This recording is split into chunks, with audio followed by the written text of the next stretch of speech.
Bem-vindos, leitores! Nesse vídeo iremos estudar atuação de assistentes sociais na política urbana, subsídios para reflexão. Se você é apaixonado pela literatura de serviço social, estudante concurseiro e quer praticidade para se apropriar e enriquecer o seu conhecimento, esse canal é para você. Te convido a ser nosso parceiro. Deixe o seu like e sugestões para a melhoria do canal. Compartilhe os vídeos com os seus colegas. Isso ajuda muito o canal a crescer e alcançar mais pessoas interessadas nesse conteúdo. E se você ainda não é inscrito, aproveite para se inscrever e ativar o sininho para receber as notificações dos próximos audiolivros. Aproveite a leitura. Apresentação. É com imensa satisfação que a gestão do Conselho Federal de Serviço Social, CEFES, Tecendo na Luta Amanhã Desejada de 2014 a 2017, entrega ao público o volume 5 da série Trabalho e Projeto Profissional nas Políticas Sociais. Trata-se da brochura Atuação de Assistentes Sociais na Política Urbana, Subsídios para Reflexão, que dá continuidade às ações iniciadas na gestão Tempo de Luta e Resistência 2011 a 2014, responsável por boa parte das atividades envolvidas na realização desse projeto. O presente documento é fruto de um longo processo permeado por debates e deliberações nos fóruns do Conjunto CEFES-CRES e apenas foi possível sua materialização, devido ao esforço coletivo empreendido pelo Grupo de Trabalho Nacional Serviço Social e Questão Urbana. Os subsídios, mais do que responderem a uma deliberação do Encontro Nacional CEFES-CRES de 2012, atendem a demandas cotidianas da categoria profissional, no sentido de explicitar orientações ao exercício profissional de assistentes sociais neste campo de atuação. O documento que apresentamos contou com a participação de profissionais indicadas pelos CRES e de conselheiros do CEFES que se dedicaram ao Grupo de Trabalho Nacional, a quem coube a difícil tarefa de sistematizar anos de discussões. A denominada questão urbana e o direito à cidade ocupam lugar de destaque entre as deliberações dos encontros nacionais, que por mais de uma década, têm dedicado atenção a esta problemática, por identificar os valores táticos e estratégicos que a mesma possui para as lutas da classe trabalhadora e, igualmente, por compreender que a temática envolve um conjunto importante de espaços de atuação profissional. Nesse sentido, as participações do Conselho Federal e dos Conselhos Regionais nas conferências estaduais e nacionais das cidades, 2010 e 2013, revelam o compromisso da categoria com as questões relacionadas às lutas sociais travadas nos centros urbanos do país. Outro sim, a realização em 2011 do Seminário Nacional sobre Serviço Social e Questão Urbana, possibilitou reunir profissionais da área, pesquisadores e militantes de movimentos sociais em um mesmo espaço, debatendo questões teórico-metodológicas e técnico-operativas, as quais demonstram que os profissionais vêm acumulando conhecimento na área, mas, acima de tudo, permitiu explicitar os compromissos éticos e políticos dos assistentes sociais brasileiros com as necessidades dos trabalhadores do campo e da cidade. A articulação e participação do CEFES no Fórum Nacional de Reforma Urbana atestam que o serviço social brasileiro pode e tem contribuído com as lutas políticas que envolvem a questão urbana e o direito à cidade. Esta articulação permitiu que, na Conferência Nacional das Cidades de 2013, o CEFES apresenta-se, no caderno de textos da mesma, o documento intitulado O Conjunto CEFES-CRES na Luta pela Reforma Urbana, uma pauta com urgência política. O Conjunto CEFES-CRES tem participado dos mais variados espaços coletivos de debates e articulações, relacionados às lutas dos trabalhadores que são travadas nas cidades, pois compreendemos as cidades como arenas da luta de classes. O documento está estruturado de forma a possibilitar uma aproximação histórica, teórica e política à problemática da questão urbana e do direito à cidade, explicitando as tensões e os desafios postos ao exercício profissional dos assistentes sociais. Apoiado numa perspectiva de totalidade, os subsídios oferecem uma análise das contradições sociais resultantes da dinâmica do modo de produção capitalista, situando-as no processo de desenvolvimento das cidades. O leitor encontrará facilidade em acompanhar o fio condutor de análise presente nos aspectos que buscam reconstruir a trajetória da política urbana no Brasil e localizar o processo histórico de inserção do serviço social na mesma.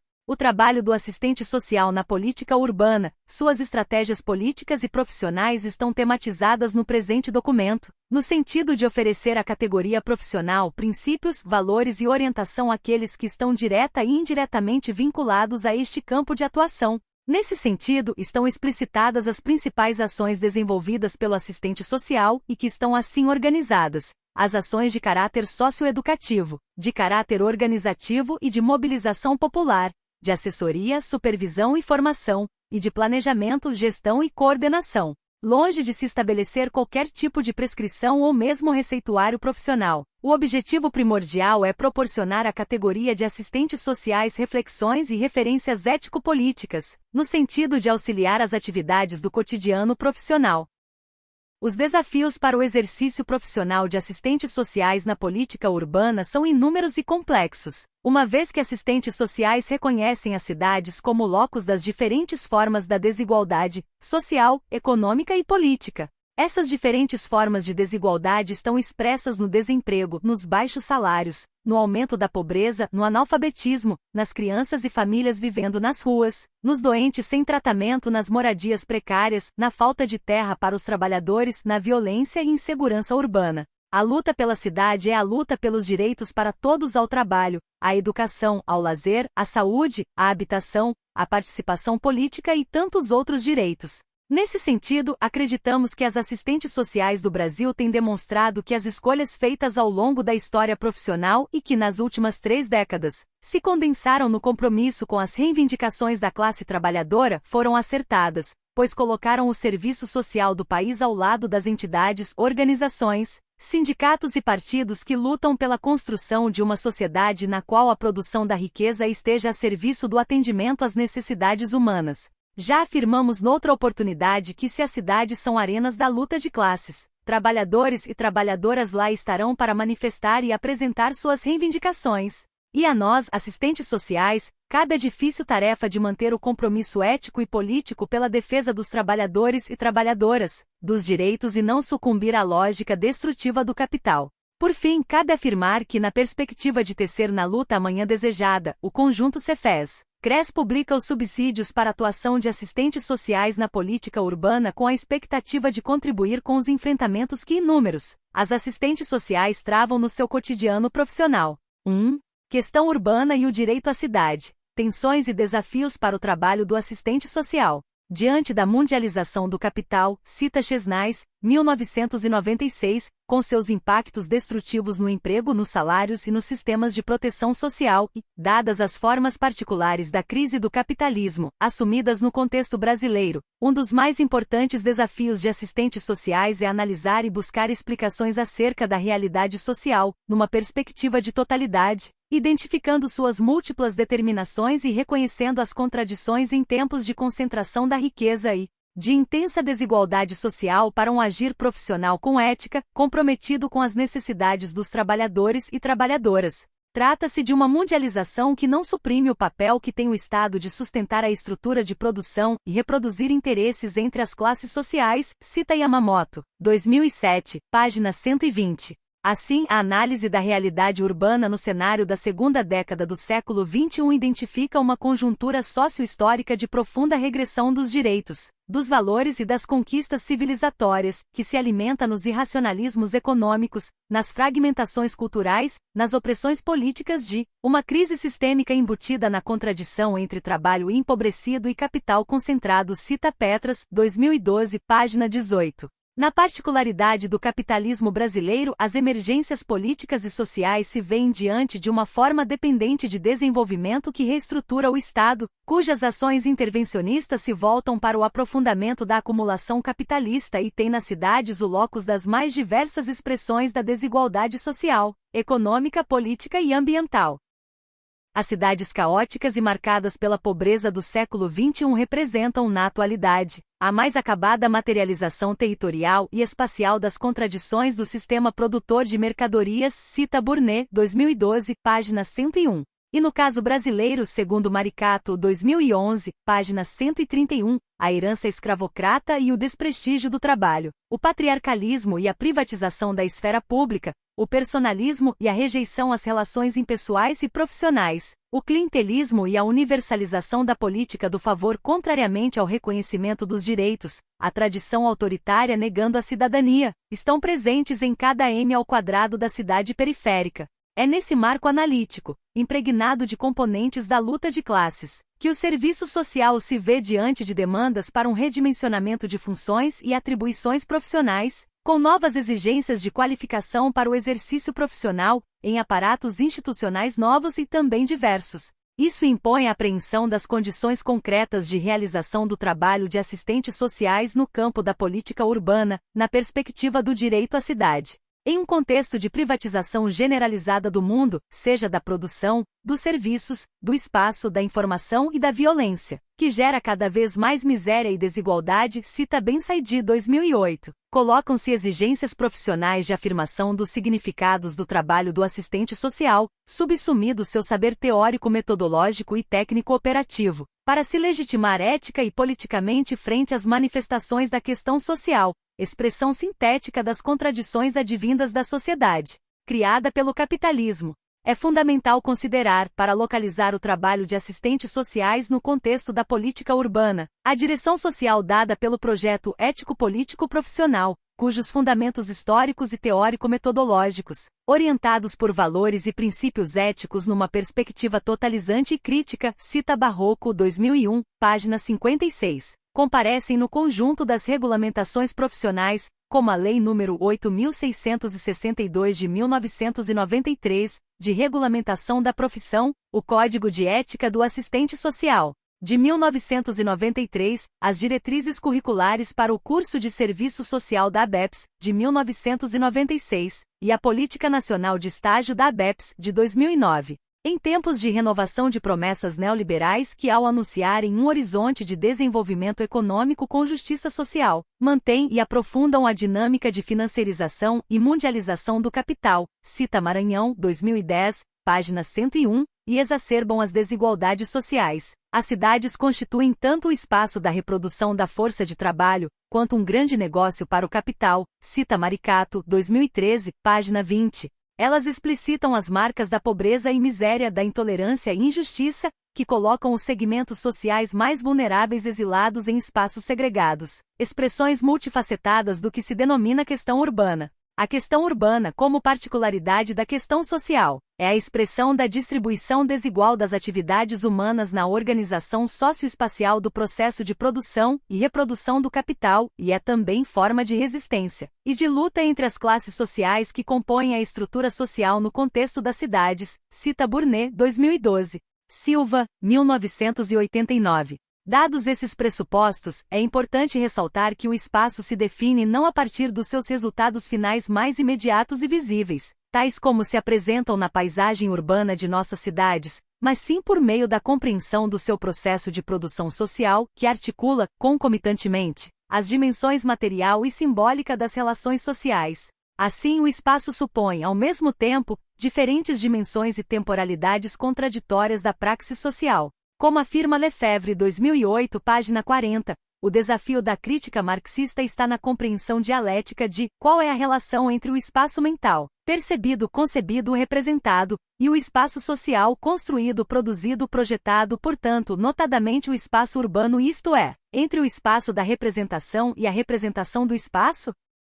Ainda seguindo a contribuição de Lefebvre, 1973, cabe à teoria social marxista a reconstrução das determinações contraditórias que movimentam a reprodução das relações sociais de produção, e que qualificam, consequentemente, a produção social do espaço. Contudo, ao contrário de considerar o espaço como um inerte mero reflexo ou produto dessas relações sociais, Lefebvre afirma que a dinâmica de produção social do espaço é também condição de reprodução ampliada das relações de produção capitalistas. Uma vez produzido pelas relações sociais, o espaço também atua como condição de possibilidade ou limite de reprodução dessas relações. Lefebvre 2006. Outro elemento a ser considerado na conceituação do espaço diz respeito à articulação dialética entre urbano e rural. Segundo Cardoso, 2012, página 33, 34, neste processo dialético a forma-conteúdo do urbano transcende a da cidade, avançando sobre antigas realidades como as do campo e as das próprias cidades existentes, sem as anular, mas recriando-as,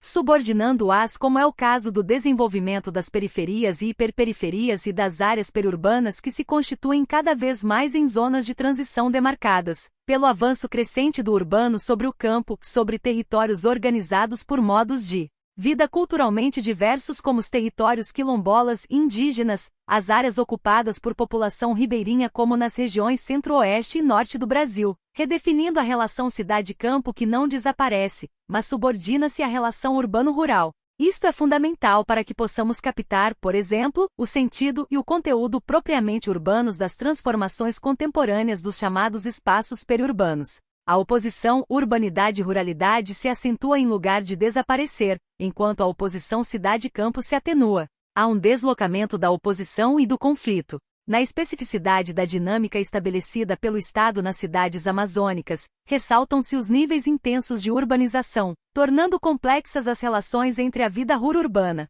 Várias cidades de pequeno e médio porte viveram efeitos segregativos dos grandes projetos econômicos como o Grande Carajás, PGC, Albras-Alo Norte e os projetos hidrelétricos, aumentando seu contingente populacional, a demanda por infraestrutura urbana e serviços sociais, sem que estivessem preparadas para receber e acolher a população migrante vinda do campo. Cita Cruz, 2012, página 25. Com o uso e a ocupação dos espaços urbanos sendo definida pelo mercado imobiliário, tendo em vista a chancela e ou omissão do Estado neoliberal na gestão do uso do solo ao configurá-lo para o capital. O que vemos nas cidades conformadas entre as elites financeiras e os trabalhadores de baixa renda, marginalizados e desempregados, é o aumento das demandas populares para o uso coletivo dos bairros, como transportes públicos, infraestrutura e áreas de lazer que incidem diretamente na mobilidade urbana. São demandas subordinadas às ações segregacionistas e de intolerância, em estreita relação com as construções das cidades-espetáculos, de cidades reconfiguradas para os mega-eventos e grandes obras, cita Harvey, 2013.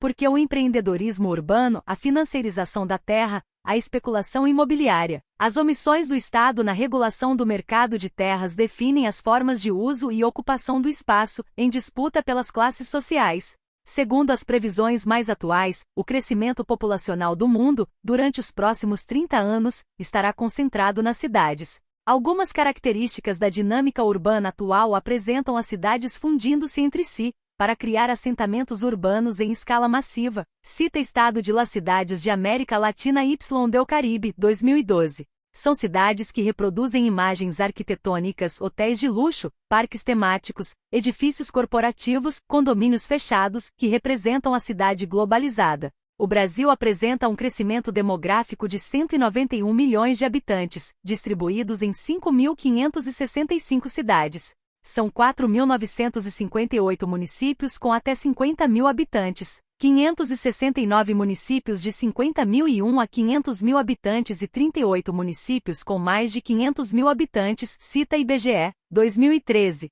Essa ocupação do território brasileiro advém de uma herança que resulta do intenso processo de urbanização que ocorreu entre os anos 1940, quando a população urbana representava 23,3% do total, e 2010, passando a se constituir em 84,4% do total, cita IBGE 2010, o que gerou um enorme déficit habitacional urbano e rural, estimado em 7,9 milhões de unidades habitacionais, e um número muito significativo de assentamentos precários, nos quais se alojam cerca de 3,2 milhões de famílias. As características da urbanização brasileira apontam para um crescimento, adensamento e expansão contínua à malha urbana das regiões metropolitanas, com a deterioração e despovoamento das suas áreas centrais e padrões desiguais de acesso à terra.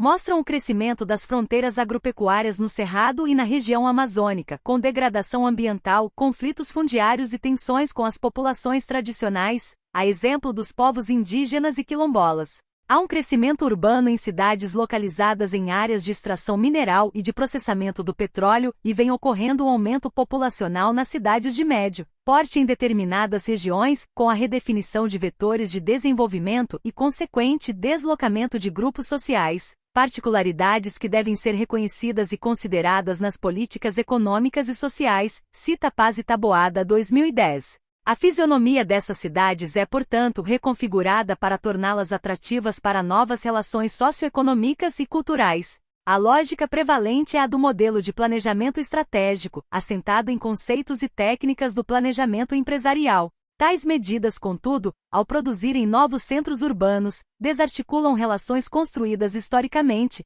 como aquelas ligadas diretamente à questão da moradia. São relações de vizinhança, atividades econômicas, manifestações culturais, práticas associativas, etc., que são desagregadas, dando lugar ao progresso e à modernidade em que tudo que é antigo, velho ou tradicional passa a ser decadente, precisando ser extirpado, afastado ou eliminado, para dar lugar ao novo, limpo, belo e moderno. A política urbana, então, ao garantir melhorias e infraestrutura urbana, paradoxalmente assegura as condições necessárias à produção da cidade expoliativa, excludente e segregativa, cita Cruz, 2014. Segundo Cardoso, 2012, página 48, é necessário reconhecer que o desenvolvimento ocorre sobre bases e processos tempo-espaciais desiguais, que fundamentam a experiência da modernização conservadora e do desenvolvimento do capitalismo no Brasil. A denominada condição de frentes de expansão ou ainda a chamada frente pioneira revelam mais do que um processo de expansão demográfica no território, nas regiões norte e centro-oeste, mas, fundamentalmente, um conjunto de processos e relações de temporalidades históricas distintas das demais regiões do país, não apenas do ponto de vista econômico, mas também dos modos de vida.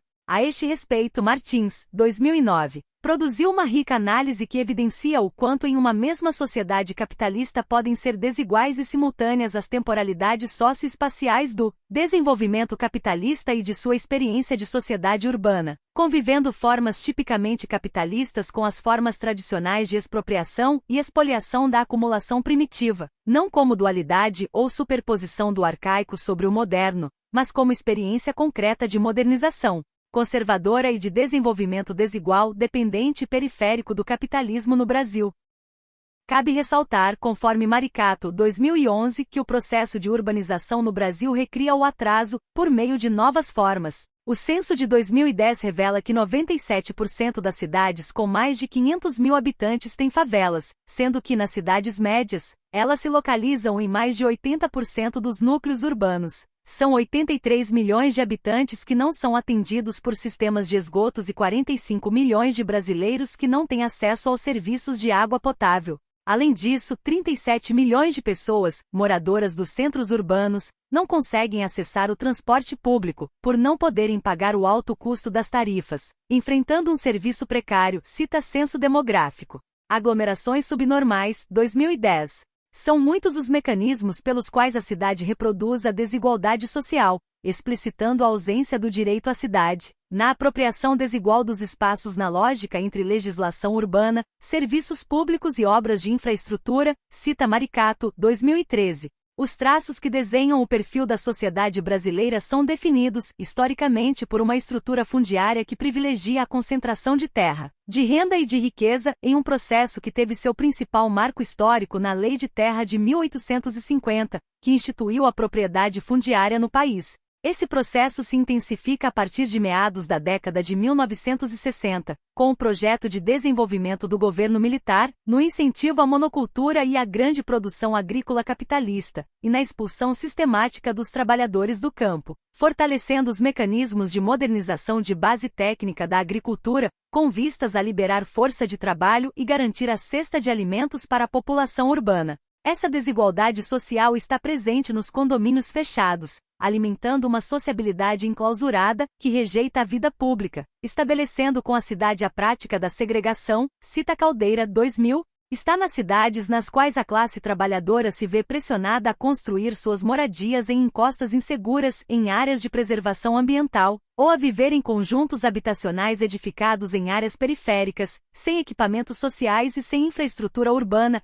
em razão do preço da terra mais barata. Está na separação que se faz entre campo e cidade, nos impactos pela expansão do agronegócio, na construção de grandes obras como as barragens, e na expansão das commodities que estabelecem o preço dos alimentos. Está na violação dos direitos humanos pelos despejos que sofrem as populações que moram em favelas e loteamentos não reconhecidos pelo poder público, reféns de uma dinâmica urbana definida pelo capital imobiliário e pela supervalorização do título de propriedade, cita Miller, 2012. São, pois, transformações alimentadas por relações mercantis, em um mundo urbano no qual a qualidade da vida está condicionada por um intenso individualismo, que determina as formas espaciais de nossas cidades, que consistem progressivamente em fragmentos fortificados, comunidades fechadas e espaços públicos privatizados mantidos sob constante vigilância, cita Harvey, 2012, página 81. Em síntese, a não realização do direito à cidade resulta das consequências das profundas contradições sociais presentes nos espaços urbanos, fomentadas pela sociabilidade do capital, cujos desdobramentos configuram uma segregação espacial funcional ao sistema, alimentam a desinformação e desorganização política dos subalternizados, disseminam a violência e provocam a omissão da política social, substituída por uma polícia ostensiva e onipresente e um aparato penal, cita Vaquan, 2001. A luta pela cidade é a luta pela cidadania, pelos direitos de todos ao trabalho, à educação, ao lazer, à saúde, à habitação, à criação, à participação política, à cidade como fruição. Nesse sentido, a produção do espaço é social e, portanto, pressupõe uma relação orgânica entre produção e reprodução de novas relações sociais. Como afirma Harvey, 2009, o direito à cidade significa o direito de todos nós a criarmos cidades que satisfaçam as necessidades humanas. As nossas necessidades. O direito à cidade não é simplesmente o direito ao que já existe na cidade, mas o direito de transformar a cidade em algo radicalmente diferente. Quando eu olho para a história, vejo que as cidades foram regidas pelo capital, mais que pelas pessoas. Assim, nessa luta pelo direito à cidade haverá também uma luta contra o capital. Assim, a crítica radical da cidade-mercadoria, da cidade global, deve considerar o projeto histórico da reforma urbana, que começa a tomar fôlego desde os idos de 1960, não reduzido ao mero reformismo, mas como estratégia de renovação urbana, que se torna necessariamente revolucionária, não pela força das coisas, mas contra as coisas estabelecidas, cita Lefebvre, 1991, página 112, grifos do autor. Ou seja, deve resgatar o debate do direito à cidade como direito à vida urbana, transformada, renovada, cita Lefebvre, 1991, página 117. A Carta Mundial pelo Direito à Cidade, apresentada no 5º Fórum Social Mundial, FSM, em Porto Alegre, Rio Grande do Sul, em 2005, afirma que a defesa desse direito deve ampliar o tradicional enfoque sobre a melhora da qualidade de vida das pessoas centrada na moradia e no bairro até abarcar a qualidade de vida à escala da cidade e de seu entorno rural, como mecanismo de proteção da população que vive nas cidades ou regiões em acelerado processo de urbanização. Isso implica em enfatizar uma nova maneira de promoção, respeito, defesa e realização dos direitos civis, políticos, econômicos, sociais, culturais e ambientais, garantidos nos instrumentos regionais e internacionais de direitos humanos. Segundo Harvey, 2013, devem-se romper as regras do jogo político definido pelo neoliberalismo, para lutar pelo direito inalienável a uma cidade diferente, que seja formada de acordo com as necessidades coletivas. A Constituição Federal de 1988, que encerra nos seus artigos e incisos as contradições presentes na sociedade brasileira, pressupõe uma sociedade democrática que possa responder aos anseios da população brasileira por justiça social, na combinação de medidas garantidoras dos direitos sociais e da participação popular. Assim, na direção dessa sociedade democrática, novos arranjos federativos, tanto com relação aos poderes de decisão entre as unidades federadas, quanto à transferência de recursos da União para estados e municípios, são afirmados em alguns de seus artigos e incisos. Na regulamentação da política urbana, explicitada nos artigos 182 e 183 da Constituição Federal, o Estatuto da Cidade, Lei 10.257 de 2001, materializa-se em importantes instrumentos urbanísticos, tributários e jurídicos, com vistas a garantir os princípios da função social da cidade e da propriedade urbana, incorporando embates e contradições que refletem a diversidade de interesses de segmentos da sociedade brasileira. Todavia, o que ocorreu em anos posteriores foi o predomínio da programática neoliberal orientada para o capital, subvertendo as condições de desenvolvimento das políticas sociais, que assegurassem a transformação dos direitos na lei em direitos em exercício, cita Fleury, 2012. Essa mudança de percurso na direção de uma sociedade democrática explicita-se no cenário brasileiro, no qual as diretrizes gerais e setoriais da política urbana assumem um cariz tecnocrático e não vêm se consolidando no campo dos direitos, mas, ao corporificarem interesses de grupos dominantes, esvaziam a luta política, transformando os sujeitos sociais em beneficiários e usuários, atendidos em programas que não modificam significativamente sua situação de segregação e de pobreza. Assim, diante de uma sociedade capitalista cada vez mais destituída de direitos, a implementação da política urbana coloca-se como possibilidade de distribuição da riqueza socialmente produzida. Tal distribuição se expressa na moradia adequada, na disponibilidade dos serviços de saneamento e infraestrutura, na qualidade do transporte coletivo e na mobilidade, nos serviços e equipamentos urbanos, no uso da cidade respondendo à diversidade da dinâmica societária, independentemente da etnia, idade, orientação sexual, religião e capacidades. E mais, na defesa do direito à cidade, as respostas dos assistentes sociais que atuam no campo da política urbana devem ter, como subsídio para sua intervenção profissional, a compreensão da seguridade social pública como um campo de luta e de formação de consciências críticas em relação à desigualdade social no Brasil, conforme afirmado na Carta de Maceió em 2000. A seguridade social aqui entendida de forma ampla, incorporando outras políticas sociais além da saúde, previdência e assistência social, materializa-se em um conjunto de ações que são de responsabilidade do Estado, para garantir o acesso aos direitos. Conforme Vieira 2004, páginas 60 e 61, os campos dos direitos e da política social não se apresentam diferentemente. Na realidade, não existe direito sem sua realização e sem mediações.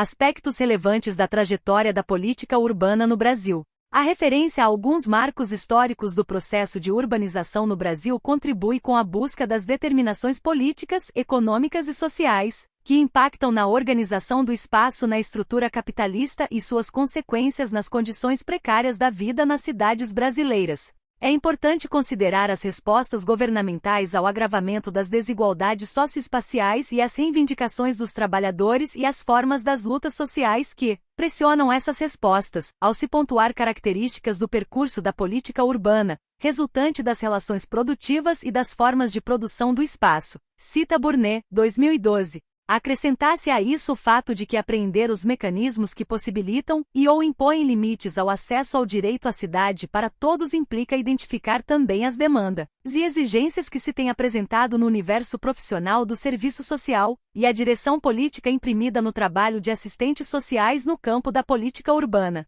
Segundo Maricato 2002, existiam cidades de grande porte no período colonial, mesmo que a urbanização brasileira venha a se consolidar a partir das primeiras décadas do século XX. Alinhavando subsídios para a compreensão das formas de apropriação da terra no Brasil, ainda no período colonial, Rodrigues, 2013, analisa o processo de uso e ocupação do solo brasileiro, afirmando que a história da propriedade da terra, seja urbana ou rural, tem sido marcada por formas legais e ilegais de ocupação. Essas formas fortalecem as estruturas fundiárias, alimentam os conflitos e constituem elementos explicativos da desigualdade físico-territorial ainda vigente no país, principalmente da desigualdade social na dispossessão do trabalhador assalariado da terra para morar. Rodrigues, 2013, sinaliza que a Lei de Terras de 1850, que ordena a situação fundiária por meio da compra e venda e confirma o poder político dos proprietários de terra, e sua relação com o fim da escravidão em 1888 e com a emergência do trabalho livre, demarcam mudanças na sociedade brasileira para o evento da urbanização.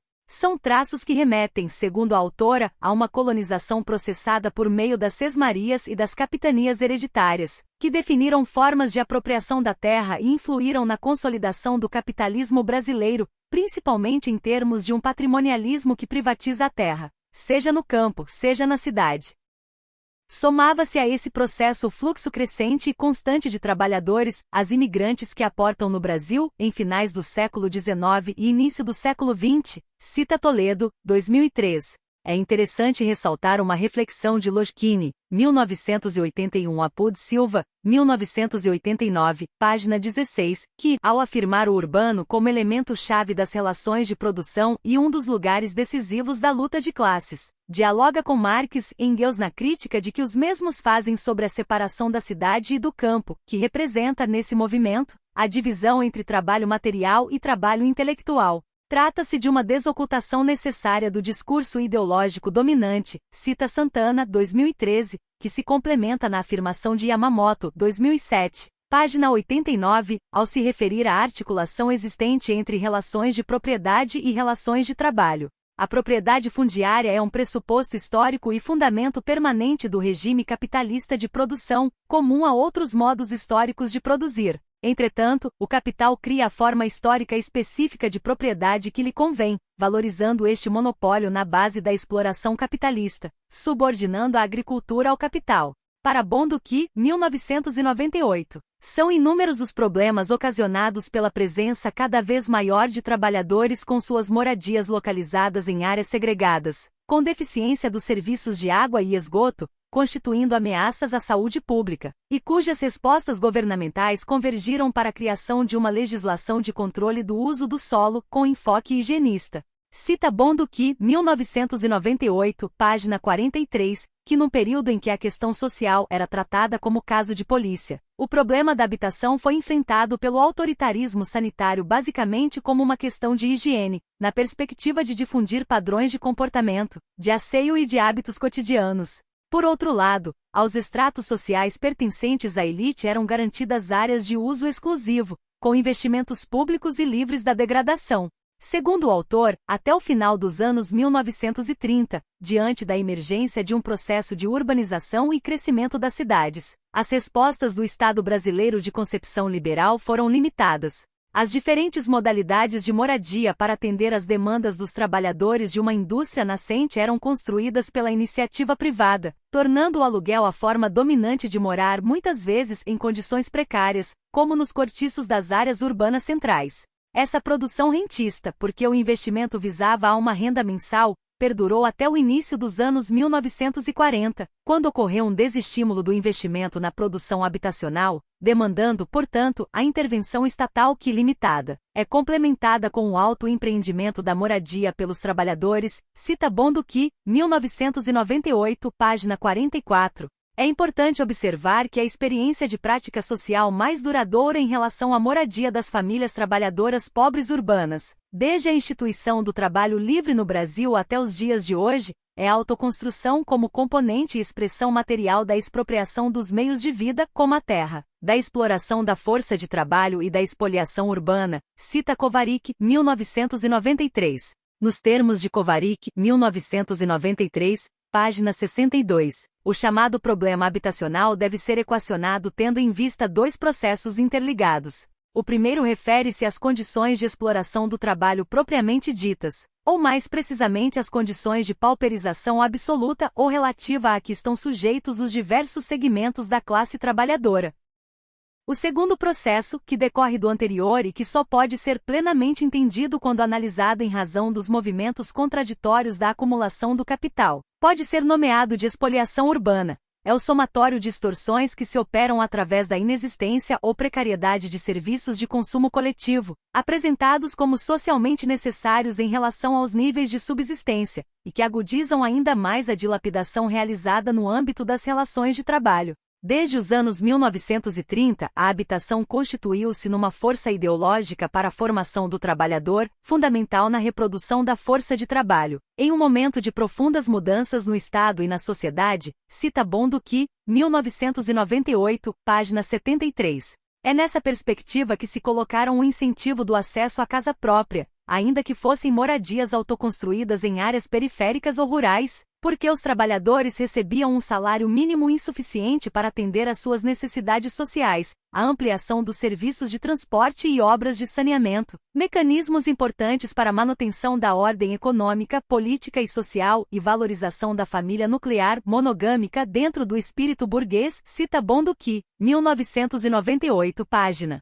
86, e se ampliou a aceitação, entre os diversos segmentos sociais e setores governamentais, da necessidade da intervenção estatal na produção de moradias para os trabalhadores. Os anos 1940 trouxeram o início da atuação do Estado na produção direta de habitação para trabalhadores, ainda que não se constitua em uma política urbana. Ao contrário, segundo Bonduki, 1998, a ação dos institutos e as caixas de aposentadoria e pensões, organizados por categoria laboral, primeiros a atuar no setor de habitação social, foi questionada, tendo em vista sua finalidade social. É importante observar que, concomitante a esse processo, os trabalhadores continuavam a buscar soluções habitacionais compatíveis com os baixos salários recebidos, na ocupação irregular de áreas periféricas, em condições inadequadas de habitabilidade. Em 1946 foi criada a Fundação da Casa Popular, FCP, cujo objetivo era intervir no problema habitacional,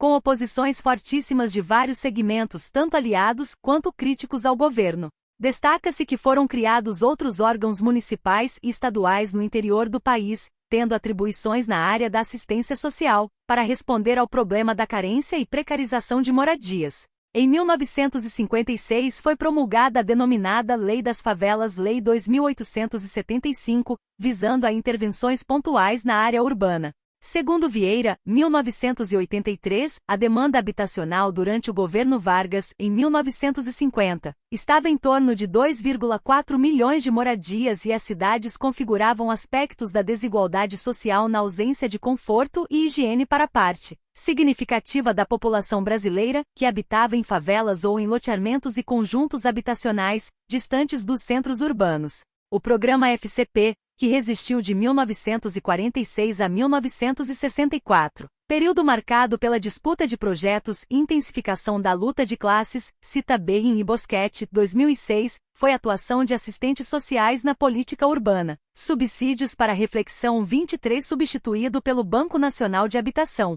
BNH. É interessante observar que, apesar do projeto desenvolvimentista do governo Kubitschek no final dos anos 1950 e das intenções de intervir no problema habitacional, presentes nos discursos dos governos Jânio Quadros e João Goulart, havia uma distância entre as necessidades sociais e os recursos para sanar a falta de habitações populares. Cita Vieira, 1983. Assim, pouco foi realizado em termos de respostas às necessidades por moradias no país e, em consequência, por cidades justas. Em síntese, as ações no campo da produção de moradia popular, até meados dos anos 1960, quando da criação do BNH, podem ser caracterizadas como dispersas nacionalmente e pouco significativas em termos de escala e de formas públicas de financiamento. Concomitante a esse cenário, desde os anos 1930, o real perfil da intervenção do Estado no campo da moradia popular foi marcado por políticas voltadas tanto para a erradicação, quanto para a integração subordinada e excludente de favelas, mucambos e cortiços às cidades. Tais ações concentrarão-se notadamente nas principais cidades, palco do desenvolvimento urbano-industrial desigual e combinado do país, que sofreram os impactos do processo de expropriação da terra no campo e da mudança demográfica da população de rural para urbana, a partir dos anos 1960, como observado nas capitais da região Sudeste. Se, por um lado, o conteúdo das ações do Estado não foi contínuo e homogêneo ao longo do tempo e do espaço nacional, é possível identificar um núcleo fundamental formado por práticas de coerção, controle social e moral, higienismo social, integração e adaptação dos moradores de favelas ao desenvolvimento, e por ações de desenvolvimento de comunidade. Em 1967, é implementado um modelo de política habitacional nacional com o BNH, que, sob um ideário desenvolvimentista, produziu moradias caracterizando-se pela gestão centralizada, ausência de participação comunitária, ênfase na produção de casas prontas por empreiteiras, localização periférica e projetos medíocres. O BNH, como gestor de um sistema de financiamento Sistema Financeiro de Habitação, SFH, possibilitou verba para o setor, tanto de depósitos compulsórios do Fundo de Garantia do Tempo de Serviço, FGTS, quanto dos depósitos voluntários do Sistema Brasileiro de Poupança e Empréstimo, SBP, e para a operacionalização de um conjunto de programas federais, de uma agenda de distribuição de recursos e uma rede de agências locais responsáveis pela operação direta das políticas e pela mudança no perfil com a verticalização das cidades. Segundo Medeiros, 1997, o atendimento à população,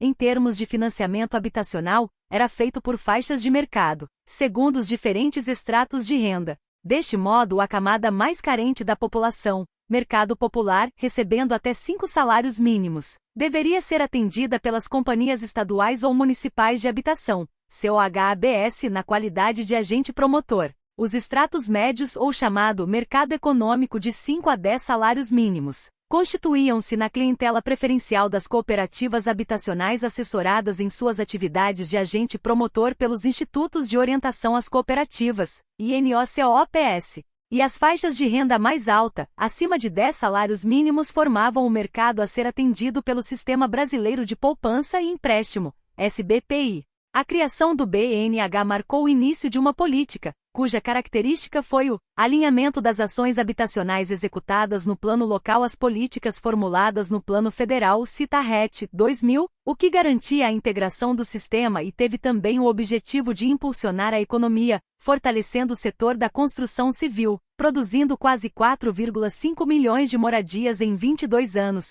num contexto de nenhuma transparência e controle dos gastos públicos. Com a produção dos conjuntos habitacionais, tem-se a proposição de alguns programas habitacionais destinados à população com renda mensal inferior a 3 salários mínimos, como os programas de financiamento de lotes urbanizados, Profilurbro de erradicação da subhabitação, Promorar e João de Barro, com resultados pouco significativos, ainda que em princípio o atendimento não tivesse como objetivo a remoção das famílias, que era a pauta da luta dos movimentos por moradia. São programas que proporcionaram recursos para saneamento e obras viárias locais e regionais, custeados pelos orçamentos municipais e estaduais, em 2 décadas de uma ação governamental que se mostrou incapaz de atender a população com baixos salários, por razões como a inadimplência, a substituição dos moradores dos conjuntos por populações de renda mais alta, a autoconstrução e o retorno de populações às favelas, além dos custos políticos e sociais provocados pelos programas compulsórios de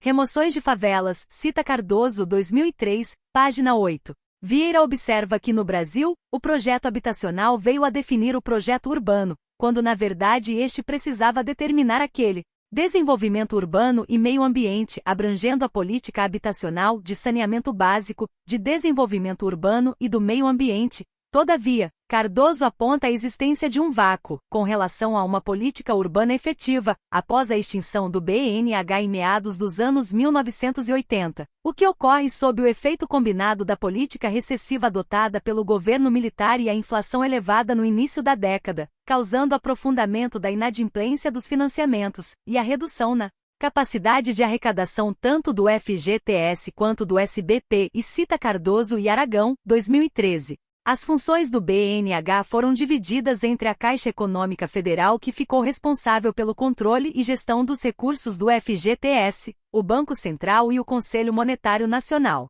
Com a responsabilidade de formulação da política habitacional, foi criada a Secretaria Especial de Ação Comunitária, SAC, a princípio no âmbito da Secretaria de Planejamento da Presidência da República Social e, posteriormente, da Casa Civil da Presidência da República, cita Medeiros, 1997. As respostas governamentais às necessidades habitacionais resultaram da iniciativa dos estados e municípios, no atendimento a demandas locais, utilizando-se de sistemas alternativos como os mutirões, urbanização de assentamentos, oferta de lotes urbanizados e regularização fundiária e urbanística. Por outro lado, cabe ressaltar, também foram tempos de emergência dos movimentos sociais urbanos e rurais, que vinham reivindicando espaço político na cena brasileira, desde a segunda metade dos anos 1970. Com suas formas de resistência na defesa de mecanismos de participação, tendo em vista democratizar e trazer transparência para a relação Estado e sociedade civil, com vistas à distribuição da riqueza socialmente produzida, procuraram inverter o processo histórico de apropriação privada da produção, nas lutas pelo acesso à terra e ao trabalho. A promulgação da Constituição Federal resultou de um exercício político coletivo, ainda que cheio de contradições, para a consolidação da esfera pública no Brasil, pela defesa dos espaços democráticos para a expressão das necessidades sociais e políticas do conjunto da sociedade, numa perspectiva de redefinição da relação entre Estado e sociedade civil. É nesse contexto que a Emenda Popular da Reforma Urbana, de iniciativa popular, tomou corpo a partir de mobilizações populares, ganhou concretude no capítulo na Constituição Federal dedicado à política urbana, incorporando a função social da cidade, além da função social da propriedade e da gestão democrática das cidades. É importante a referência ao Fórum Nacional de Reforma Urbana, FNRU, que, originário das articulações políticas que constituíram o Movimento Nacional pela Reforma Urbana, existe desde 1987. Trata-se de um conjunto de organizações brasileiras que elaboraram, e vem defendendo, uma agenda de reformas estruturais no campo do desenvolvimento urbano, e continuam lutando por cidades justas e democráticas para todos. Em todos esses anos, as organizações que fazem parte do FNRU têm contribuído para fortalecer a participação popular nos conselhos, conferências e fóruns, com vistas a interferir na formulação e implementação de políticas, na capacitação de lideranças sociais e na elaboração dos planos diretores participativos para as cidades. A atuação do FNRU tem abrangência nacional, no incentivo à mobilização de diferentes sujeitos coletivos para discutir as estratégias a serem adotadas, com vistas à construção de um modelo de cidade que promova a justiça social e a democracia, potencializando as relações sociais e promovendo a articulação no âmbito das políticas urbana e social. O desdobramento da força política do FNRU nos fóruns regionais Sul, Nordeste, Amazônia Oriental, Amazônia Ocidental é fundamental para o espraiamento da luta pela reforma urbana no país. Nos anos 1990, a atuação governamental nos programas urbanos para a população de baixa renda sofreu interferências diversas, seja nos critérios clientelistas ou de favorecimento de alianças, como no Plano de Ação Imediata para a Habitação, PAIH, lançado em 1990, seja na restrição dos gastos, sob prescrição do Fundo Monetário Internacional, FMI para a produção de moradias, como nos programas Habitar e Morar Município, em 1994, em tempos de Plano Real e governo de Fernando Henrique Cardoso, FHC. Outros programas foram criados no governo FHC como Pró-Moradia, Urbanização de Áreas Precárias, ou mesmo o Programa de Arrendamento Residencial, sem desempenho quantitativo principalmente em termos do atendimento aos segmentos da classe trabalhadora, cita Paz e Taboada 2010. Assumindo que o governo federal não teria capacidade de financiar a expansão dos serviços, é incentivada a abertura do setor urbano aos investimentos privados, sob a orientação de um modelo descentralizado de gestão. Assim, à União caberia a normatização, aos estados, a definição de parâmetros dos padrões de oferta dos serviços e regulação e controle dos programas que seriam executados pelos municípios, cita a RET 2000.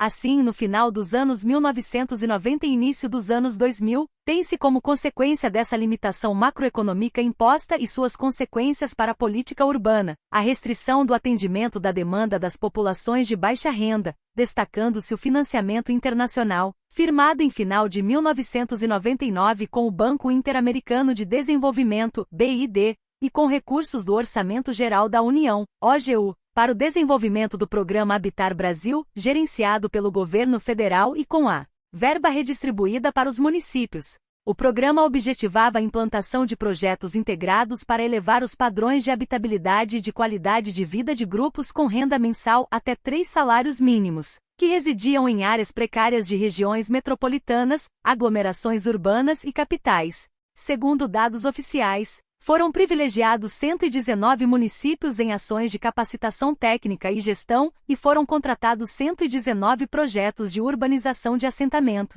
subnormal em 84 municípios, nos quais foi desenvolvida uma metodologia de intervenção que se organizava em 2 fases distintas. Fase do diagnóstico integrado e fase do projeto integrado, cita Habitar Brasil, Ministério das Cidades. Esse programa não reverteu um processo que adivinha de anos de estagnação, reação burguesa e neoliberalismo, cita Behin e Boschetti, 2006, página 148, que fizeram aprofundar a concentração da renda e da pobreza no contexto das cidades, cujo crescimento acelerado ocorreu de forma desigual. Afirma Maricato que o Brasil, sob o impacto da reestruturação produtiva, apresenta consequências mais dramáticas do que nos países centrais, porque esse impacto se dá sobre uma base estrutural e historicamente desigual, cita Maricato, 2002. No Brasil, os mecanismos de proteção social não se colocam como na Europa, com o welfare states. Ao contrário, a heteronomia e o conservantismo político se combinam para delinear um projeto antinacional, antidemocrático e antipopular por parte das classes dominantes, no qual a política social ocupa um lugar concretamente secundário, a revelia dos discursos neossociais e dos solidarismos declarados, cita Behin e Boschetti, 2006, grifo das autoras. A desarticulação institucional da ação governamental, que se acentuou desde final dos anos 1988. Sofreu mudanças em 2003 com o governo Lula e com a criação do Ministério das Cidades, responsável pela política de desenvolvimento urbano, pela elaboração e implementação das políticas setoriais de habitação, saneamento ambiental, transporte e mobilidade urbana e pelos programas urbanos, com o objetivo de construir um modelo participativo e democrático, numa concepção de desenvolvimento urbano integrado, no qual a moradia digna implica no direito à infraestrutura, saneamento ambiental, mobilidade e transporte coletivo, equipamentos sociais e serviços urbanos. Na perspectiva do direito à cidade para todos, o governo articulou a realização das conferências, nos âmbitos municipais, estaduais e nacional, e da instituição do Conselho Nacional das Cidades com Cidades, em 2004, além de promover a campanha do Plano Diretor Participativo, PDP, em 2006, para disseminar o debate sobre a cidade que temos e a cidade que queremos. Cita Maricato, 2011, página 47. Ainda em 2004, sob a tese da necessidade de uma política urbana orientadora das ações desenvolvidas nos diferentes níveis de governo, contemplando também investimentos e ações dos legislativos, judiciário e da sociedade civil, na perspectiva da construção da Política Nacional de Desenvolvimento Urbano, pautada na ação democrática, descentralizada e com participação popular, foram elaborados documentos norteadores do trabalho em torno dos temas estruturantes do espaço urbano, Política Nacional de Habitação, Política de Saneamento Ambiental 9, Política de Mobilidade Urbana Sustentável e Política Nacional de Trânsito. Cita Cadernos M Cidades Desenvolvimento Urbano 2004.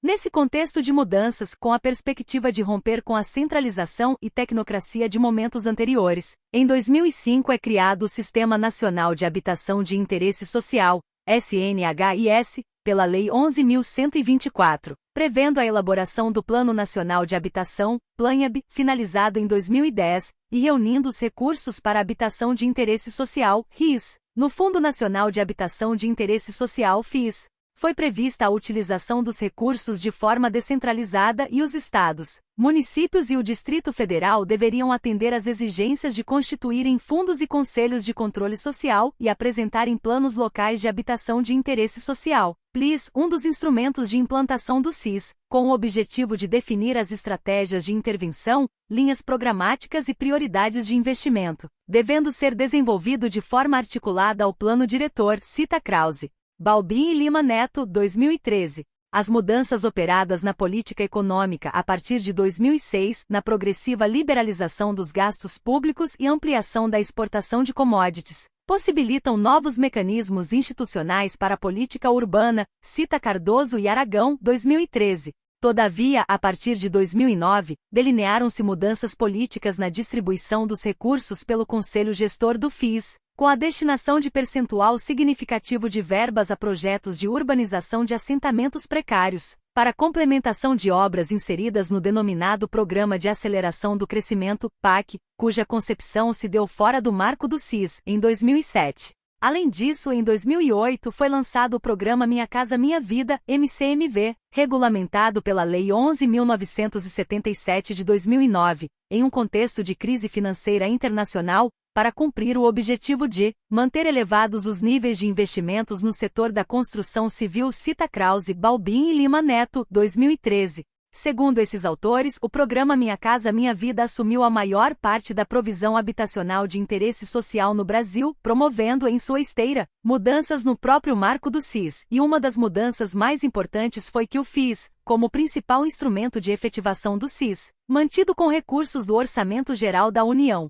OGU, praticamente deixou de apoiar a provisão pública de habitação de interesse social. Em outras palavras, o programa Minha Casa Minha Vida assume uma interpretação homogênea do processo de urbanização vivido pelas cidades brasileiras, ao não considerar seus diferentes dinamismos econômicos, padrões de renda e realidade fundiária. A sua implementação acopla-se ao processo de financiarização do capital, interfere na dinâmica imobiliária, ao esvaziar a relação entre necessidades de moradia e oferta da produção de unidades habitacionais e capacidade de pagamento, afirma o lugar dos pobres nas cidades, ao inseri-los em conjuntos habitacionais que têm reforçado processos de segregação pelos locais distantes dos centros urbanizados onde são erguidos, elementos que contribuem para o entendimento do que se tornou a política urbana no contexto brasileiro. Ao largo do marco político do CIS e desrespeitando as diretrizes emanadas do Plano, são implantadas as políticas setoriais de saneamento ambiental, de mobilidade urbana e o desenvolvimento de programas de urbanização, regularização e integração de assentamentos precários. Na perspectiva de integração dos assentamentos e redução das áreas de riscos, a partir do desenho da grande política, expressa nos programas Minha Casa Minha Vida e nos diferentes PAC Maricato 2011 em projetos abandonados desde os anos 1980 e retomados pelo governo federal a partir de 2007.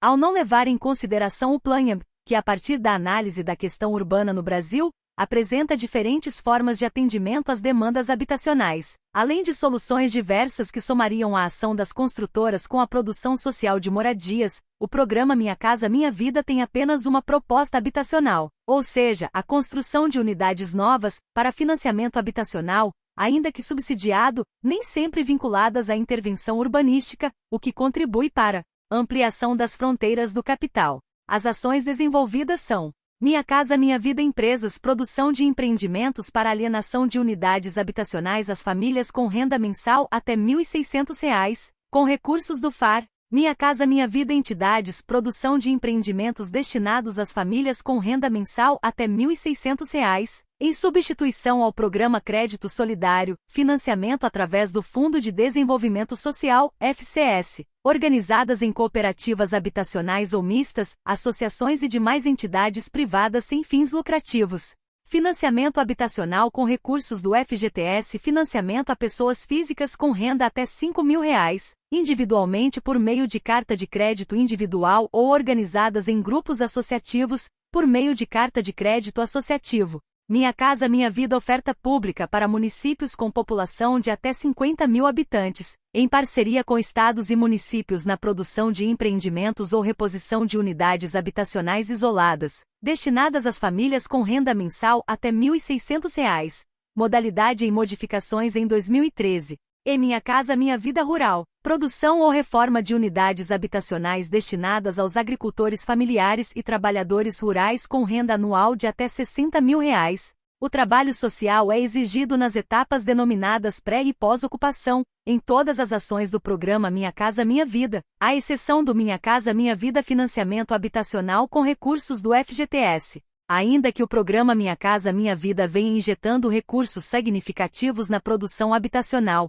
estabelecendo mecanismos de subsídios diretos e explícitos, ele tem fraca aderência às estratégias de enfrentamento do déficit habitacional, apresentando indícios de não se contrapor, portanto, à geografia que explica o processo de urbanização brasileiro, de assentamento dos mais pobres em periferias distantes, com o ônus individual de conseguir os demais meios de reprodução da vida. Equipamentos públicos, acessibilidade, oportunidades de trabalho, lazer, etc. Cita Krause, Balbin e Lima Neto, 2013. Na viabilização do programa em âmbito nacional, como uma oportunidade de negócios para empreiteiras e incorporadoras, cujos discursos e práticas determinam a produção das moradias, na resposta única no desenho do projeto que alimenta ideologicamente o modelo de família de composição tradicional e o sonho da casa própria, força ideológica para a formação dos trabalhadores desde os anos 1930, na gestão focalizada da pobreza e centralização de recursos e dependência do governo federal, observa-se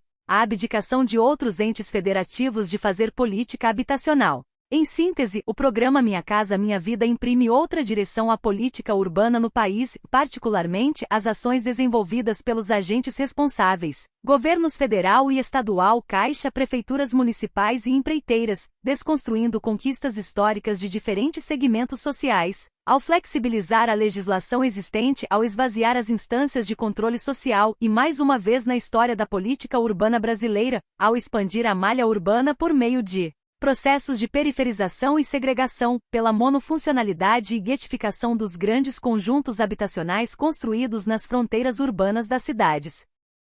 Ou seja, em meio às contradições em que se tornou a política urbana, esvaziada de suas institucionalidades, que foram substituídas por mecanismos de exceção e pactos de convivência entre diferentes sujeitos políticos. O Estatuto da Cidade de 2001 não tem logrado resultados significativos e as cidades brasileiras não conseguiram efetivar um projeto estratégico que desenvolvesse, de forma articulada e atendendo aos interesses contraditórios de uma sociedade de classes, as diferentes dimensões do desenvolvimento urbano, o verdadeiro direito à cidade, o serviço social na política urbana, a construção do trabalho social, a referência à particularidade da modernização capitalista e dos processos de urbanização das cidades brasileiras, que recriam uma herança histórica colonial e patrimonialista ao articular o moderno por meio do arcaico, com decisões conduzidas de cima para baixo e mantendo a desigualdade do desenvolvimento da sociedade nacional, cita Yamamoto 2007. Contribui para compreender e explicar a constituição da identidade profissional do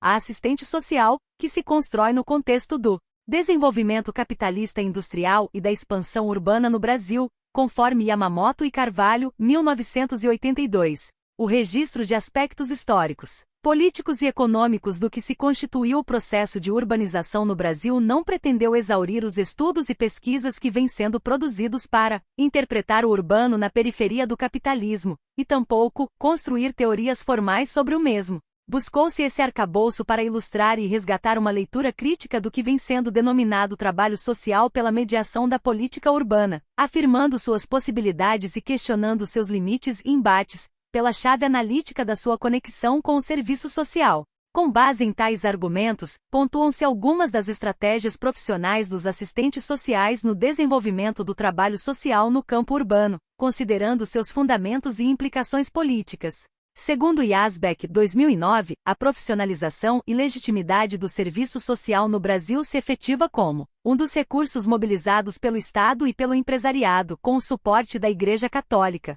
Assinala a autora a passagem de um conservadorismo católico dos anos iniciais da profissão, em meados da década de 1930, para uma perspectiva mais tecnicista de caráter conservador, nos anos 1940. Com essas características, esse profissional da ajuda, com atribuições no campo da assistência social, atendeu aos interesses do Estado brasileiro no desenvolvimento urbano, tensionado pelas contradições entre políticas econômicas de acumulação e exigências de respostas às necessidades sociais da classe trabalhadora. Nesse sentido, ressalta-se a ação do Estado na atuação da FCP em 1946, que se pautava pelo clientelismo, com características de autoritarismo, paternalismo e controle da população. Cabe destacar também o impacto da expropriação da terra urbana e da segregação da moradia popular através das políticas de remoção de favelas e de produção de novas habitações na periferia das cidades. O Rio de Janeiro, por exemplo, foi palco de algumas das políticas mais representativas desse capítulo de nossa história urbana e da criação de uma institucionalidade pública e privada responsável pelo seu planejamento e execução, como a Fundação Leão 13 e seus centros de ação social, o Serviço Especial de Recuperação das Favelas e Habitações Anti-Higiênicas, Serfa, Coordenações e Secretaria de Serviços Sociais, entre outros. Foi no interior dessa institucionalidade que o assistente social foi demandado, como trabalhador inserido na divisão sociotécnica do trabalho, a exercer atividades profissionais de controle e higienismo social junto às famílias pobres urbanas moradoras das favelas, por meio de ações de serviços sociais pontuais e de desenvolvimento de comunidades, cita Aman, 1987. Além disso, esse profissional era chamado a participar na organização e acompanhamento de processos de remoção e reassentamento dessas famílias em grandes conjuntos habitacionais, construídos em áreas periféricas e segregadas da malha urbana. A esse respeito, Gomes assim sintetiza os conteúdos da memória e da história do trabalho do assistente social. Particularmente, o controle e disciplinamento das populações faveladas constituem função do assistente social nessa época. Os fios da identidade da sua atuação nesse cenário são tecidos na divisão sociotécnica do trabalho, cabendo-lhe desenvolver atividades relacionadas à prestação de serviços e à ação educativa, político-ideológica. O trabalho educativo, realizado pelo serviço social nas favelas, partia do princípio de que as populações pobres urbanas se apossavam dos recursos da moradia de forma inapropriada. Tal concepção fundamentava-se no movimento higienista, ao mesmo tempo em que justificava a manutenção de certas populações à margem da cidade. Assim, os moradores de favelas eram considerados inadaptados, incapazes, dependentes, exigindo, portanto, uma ação social. Desde a década de 1930, a Prefeitura do Rio de Janeiro começou a empregar assistentes sociais para participarem na solução do problema favela, desenvolvendo uma ação educativa de caráter tutelar, exercida através das instituições assistenciais que viabilizavam a assistência e outros serviços sociais. De fato e de modo geral, a intervenção desenvolvida pelos primeiros assistentes sociais centrava-se na organização da assistência, na educação popular e na pesquisa social. Cita Yamamoto e Carvalho, 1993. Essas requisições profissionais tradicionais tornavam o assistente social um agente útil no disciplinamento dos cidadãos, exercendo funções de tutela ou de paternalismo, para que os indivíduos se integrassem no circuito constituído. Dossiês, fichas de visitas às famílias, diagnósticos de casos e propostas de solução, produzidos a partir de uma visão higienista, moralista e preconceituosa, formavam um minucioso repertório dos procedimentos então utilizados pelos profissionais de serviço social. 2007, páginas 184 e 185. Na década seguinte, de 1950 a 1960, o trabalho do assistente social no campo urbano apresentou particularidades sob influências que vão da perspectiva funcional, caracterizada pelas respostas paliativas, paternalistas e burocratizadas do segundo período do governo Vargas ao ideário da concepção desenvolvimentista do governo Kubitschek, no atendimento individual no campo da previdência e assistência social, ainda que, conforme Vieira, 1983, houvesse orientações governamentais para se buscar respostas às famílias de trabalhadores com relação à moradia. A direção da intervenção pública, no início da década de 1960, em tempos de intenso processo de urbanização e de pouca produção de moradias para a classe trabalhadora, estava na repressão, no controle, na omissão e na exclusão. Cita Silva, 1989. Enquanto política elaborada por organizações multilaterais para países denominados subdesenvolvidos, como a Organização das Nações Unidas, ONU, e a Organização dos Estados Americanos, OEA, e institucionalizada pelo governo brasileiro, as práticas de desenvolvimento de comunidade tiveram centralidade no Brasil a partir da década de 1940, com forte presença na história de construção do trabalho do assistente social junto aos espaços de moradia e sociabilidade rurais e urbanos, cita Souza 2010. E Vanderlei, 1998. Segundo Aman, 1987, essa é uma história heterogênea feita da predominância de experiências ortodoxas, mas também de ações profissionais heterodoxas do serviço social. Essas últimas foram tecidas e afirmadas por meio de fóruns e espaços de discussão profissional sobre o desenvolvimento de comunidade, do exercício profissional de novos compromissos político-ideológicos com as classes subalternas, exercitados a partir da aproximação de assistentes sociais às reivindicações e formas de luta dos movimentos sociais. Esse conjunto inicial e diverso de práticas foi bruscamente interrompido e ou invisibilizado a partir de 1964, com a imposição da ditadura militar no país. A compreensão da importância dessas experiências heterodoxas torna possível identificar os elos entre esse período da história do serviço social e a intenção de ruptura, gestada no interior do movimento de reconceituação profissional Vanderlei, 1998. Em especial a partir das chamadas experiências heterodoxas, foi possível acumular elementos ideopolíticos e avançar na crítica teórico-metodológica de práticas profissionais e de programas institucionais que se assentavam, especialmente nos conceitos de desenvolvimento, promoção social e participação, fundamentados a partir das referências estrutural-funcionalistas das teorias da modernização e da marginalidade e da ideologia desenvolvimentista. As considerações críticas de Aman, 1981, sobre o conceito de participação, elaboradas no início dos anos 1980, permitem estabelecer elementos de diálogo com as concepções atuais de desenvolvimento e de política urbana, flagrando conteúdos conservadores ainda presentes sob o nome de participação popular, especialmente na política de habitação. Inúmeras produções e práticas de ação comunitária proclamam a criação de imagens e motivações favoráveis ao desenvolvimento, como tarefa primordial a ser realizada. Já em 1961, o desenvolvimento de comunidade é definido no Brasil como processo de mudança cultural dirigida, e invoca-se o argumento de que o processo de inovação esbarra com resistências culturais que precisam ser removidas. Como forma de solucionar tais obstáculos e lograr a mudança dirigida, sugere-se a adoção do método da experimentação por participação, que objetiva alterar a vida da comunidade, sem que ela perceba que as alterações vão ocorrendo. O aludido método, até hoje utilizado por muitos trabalhadores sociais, manipula os padrões e normas culturais da população para a direção programada, dando a impressão de que a mudança é desejada e provocada pela própria comunidade.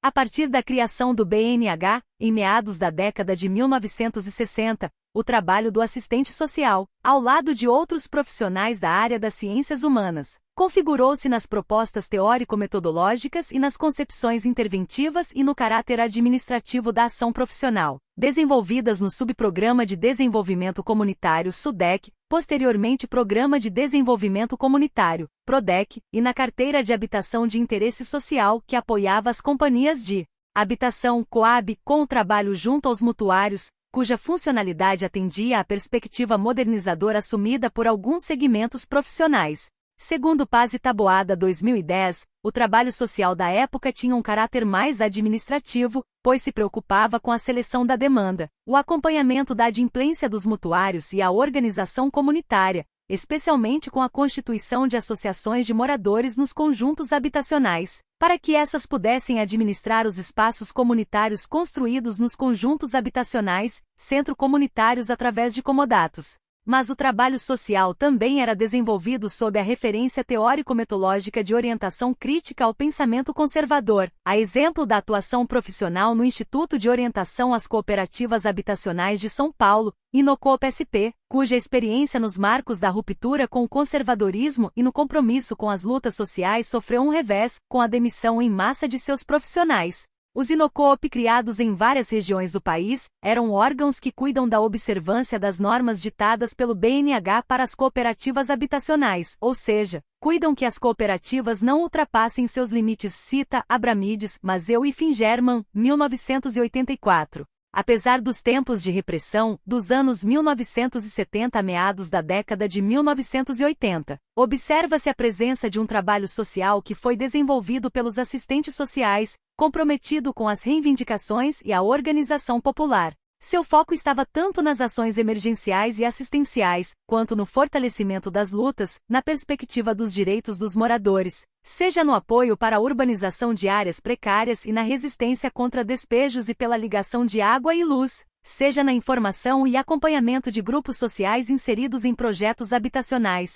contribuindo para sua mobilização e participação, tendo em vista a possibilidade de construção de instituições democráticas. Assim, o trabalho social passou a ser uma exigência nos programas habitacionais das companhias de habitação e nos programas destinados às populações de baixíssima renda, como o Programa de Erradicação da Subhabitação, Promorar, o João de Barro e o Programa de Financiamento de Lotes Urbanizados, Profilurbro, bem como nos programas de saneamento para a população de baixa renda, Prosanear. A efervescência política e social do final dos anos 1970 em diante marcam a presença, no cenário nacional, de vários movimentos sociais operários e sindicais, e novos desafios aportaram ao serviço social, no papel significativo que segmentos mais críticos da categoria profissional tiveram na organização dos movimentos de favelas, estimulando, subsidiando e capacitando para as ações reivindicatórias. Cita Paz e Taboada 2010. Os profissionais tiveram influências diversas de segmentos progressistas da Igreja Católica, a exemplo das comunidades eclesiais de base SEB, atuaram sob a influência da teologia da libertação, dos princípios da educação popular de Paulo Freire e das indicações marxistas do denominado Método BH, elaborado na Faculdade de Serviço Social da Universidade Católica de Minas Gerais, em Belo Horizonte, são Minas exemplos Gerais. dessa rica Nesse experiência. sentido, A formação cabe de também campus destacar pilotos, a participação pelo curso dos de cursos serviço de social da serviço PUC-SP, na de construção de campos experiências próprios, de articulação pela Escola de entre a Universidade universidade, da a realidade UFRJ, social do urbana Programa e de as Apoio formas à de Reforma organização Urbana e e Mobilização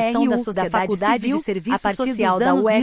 1980, por meio da de transição ações democrática extensões junto a dos favelas, anos loteamentos 1980 irregulares dos ou anos clandestinos e 1990, movimentos de moradia, quando foi criado o Programa Habitar na gestão Itamar Franco. O trabalho social dos assistentes sociais operacionalizou-se nos mutirões, na urbanização de assentamentos, na oferta de lotes urbanizados, na regularização fundiária e urbanística, nos projetos de instalação e funcionamento de redes de água e esgoto. foi alimentado pelos eventos políticos, sociais e profissionais, presentes no fortalecimento e organização da categoria profissional, na construção coletiva do projeto ético-político, nas demandas e no compromisso com os movimentos sociais e na participação na regulamentação das políticas sociais. Ao final dos anos 1990, a ação profissional no campo da política urbana materializou-se nos projetos sob as diretrizes de agências multilaterais, notadamente o BID e o Banco Mundial, BARD, e as alianças estabelecidas com as construtoras e com o mercado imobiliário impuseram o desenvolvimento de atividades de caráter informativo, educativo e de promoção social, visando ao desenvolvimento comunitário e à sustentabilidade do empreendimento,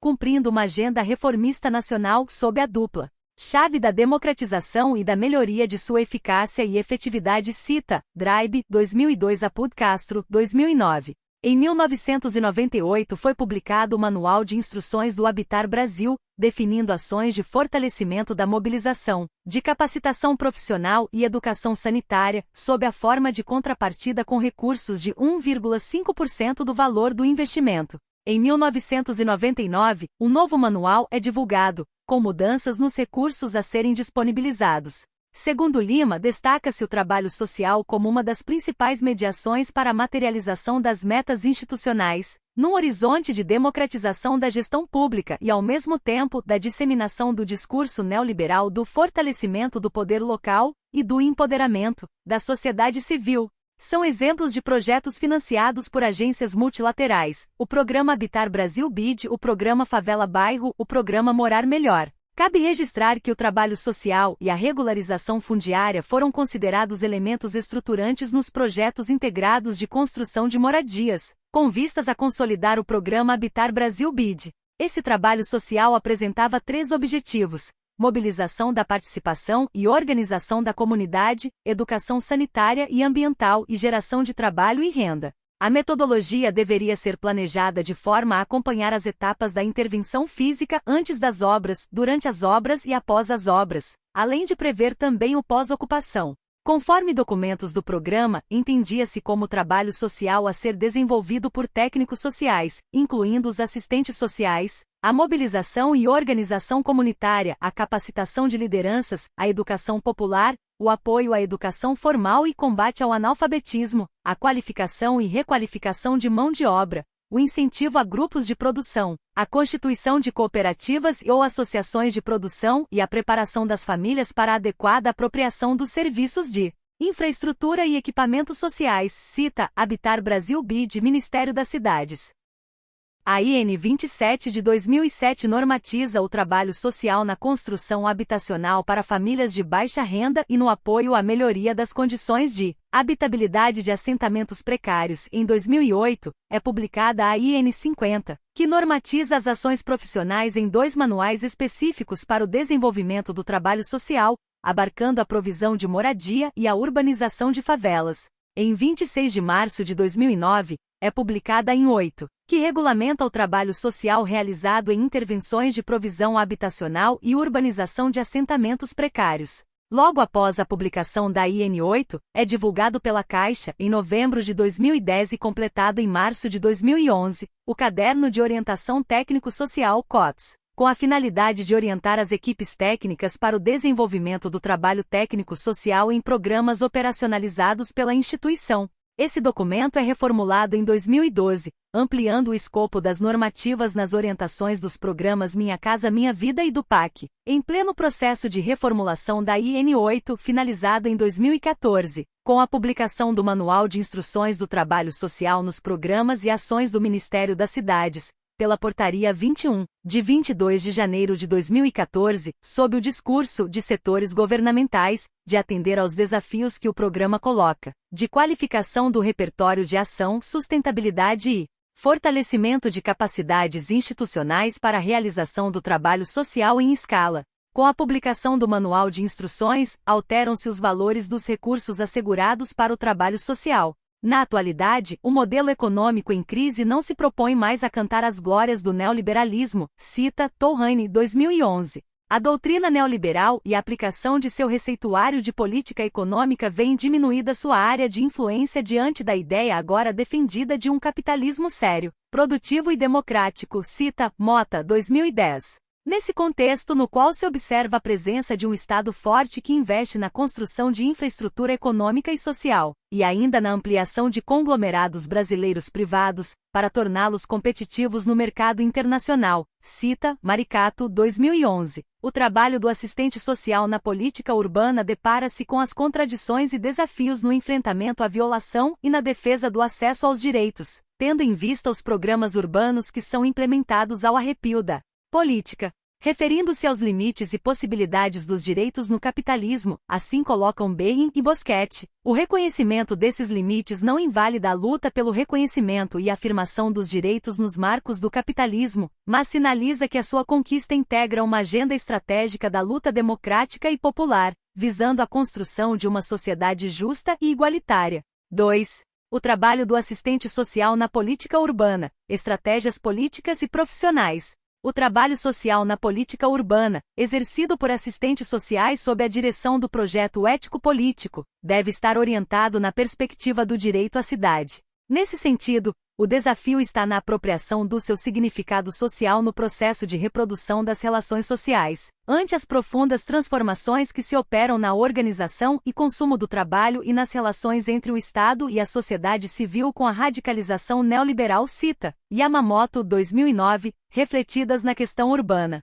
O que impõe apreender as determinações políticas, econômicas e sociais que demarcam as condições objetivas do trabalho do assistente social na sociedade brasileira contemporânea, para qualificar a intervenção profissional na multidimensionalidade da problemática social que se revela no espaço urbano, numa perspectiva de totalidade. Portanto, é na dinâmica da vida social, dadas as condições históricas e conjunturais, que devem estar referenciados os elementos do trabalho social, tendo em vista sua relação com determinado projeto profissional e a conexão com um projeto societário, cujo eixo central vincula-se aos rumos da sociedade como um todo. Cita Teixeira e Braz, 2009. Conforme Guerra, 2012, não há neutralidade na intervenção profissional e a direção política do trabalho social respalda-se no compromisso assumido com o projeto ético-político da profissão, que é qualificado por Neto como um conjunto de valores que a legitimam socialmente, delimitam e priorizam seus objetivos e funções, formulam os requisitos teóricos, institucionais e práticos para o seu exercício, prescrevem normas para o comportamento dos profissionais e estabelecem as balizas de sua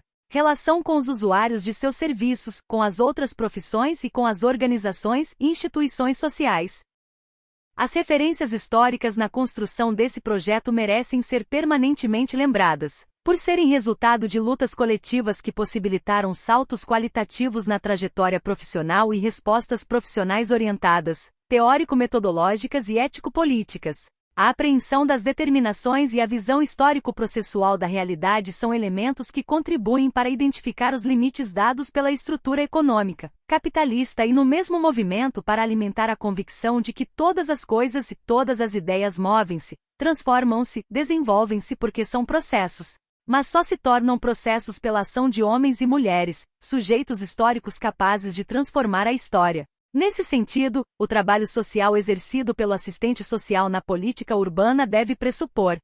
consistente conhecimento teórico-metodológico, que propicie aos profissionais uma compreensão da realidade social e o reconhecimento das demandas e possibilidades de ação profissional. Capacitação técnico-operacional que possibilite a construção e identificação de mediações para fortalecer as lutas dos movimentos sociais, com vistas a outra sociabilidade. Pressupostos ético-políticos no desenvolvimento de ações que se orientam em princípios e valores ontológicos fundamentais, como liberdade, equidade, universalidade, socialização da riqueza e emancipação e nas formas de comportamento como respeito à diversidade, defesa da autonomia e da alteridade, recusa do arbítrio, do autoritarismo, da discriminação e do preconceito. Cita Barroco, 2009. Os subsídios para a atuação profissional na política urbana têm como fundamento a tese de Yamamoto e Carvalho, 1982, na qual a profissão é afirmada como uma especialização do trabalho coletivo no quadro do desenvolvimento capitalista industrial e da expansão urbana. Yamamoto, 2007. E nessa direção, são princípios e diretrizes do trabalho formular e desenvolver projetos de intervenção que viabilizem o acesso de segmentos da classe trabalhadora aos direitos, pela mediação da política urbana e dos diferentes programas das políticas setoriais, com a implementação de serviços com qualidade e mobilizando e estimulando sujeitos sociais em processos participativos e de organização popular. Essa atuação ocorre sob dois grandes eixos: uma perspectiva coletiva junto aos movimentos sociais, nos processos de participação e organização popular, e uma perspectiva individual e ou grupal, com vistas a construir respostas às necessidades básicas dos sujeitos usuários da política urbana no acesso aos direitos, bens e equipamentos públicos. Portanto, seu trabalho referenda-se nas reflexões construídas sobre as funções privativas profissionais, art. 5º do Código de Ética do Assistente Social, de 1993, para a construção de estratégias para fazer frente à questão social, que têm sido tensionadas por projetos sociais distintos, que convivem em luta no seu interior, os quais presidem a estruturação e a implementação das políticas sociais públicas e dos serviços sociais atinentes aos direitos legais inerentes aos poderes do Estado, Legislativo, Executivo e Judiciário. Cita, Yamamoto, 2012. Essas reflexões permitem compreender que a inserção do serviço social na divisão sociotécnica do trabalho define a forma e o conteúdo do trabalho do assistente social na política urbana. A partir dessa inserção, as condições e relações de trabalho existentes no âmbito específico dessa política e no contexto mais amplo das transformações do trabalho, expressam situações concretas de subordinação e ou de autonomia do assistente social, como sujeito e força de trabalho. Logo, os processos de trabalho desse profissional na política urbana são constituídos e mediados pelas contradições e determinações socio-históricas, advindas das relações sociais de produção e reprodução capitalistas. O assistente social está inserido como trabalhador, a partir das ações do capital, do Estado e da classe trabalhadora na dinâmica contraditória de produção social do espaço. A política urbana não esgota o urbano, mas é uma das principais formas de regulação e produção do espaço. Assim, torna-se necessário compreender o papel, os interesses e as formas de ação e organização da cadeia produtiva imobiliária, do Estado e da classe trabalhadora frente à política urbana e à produção do espaço.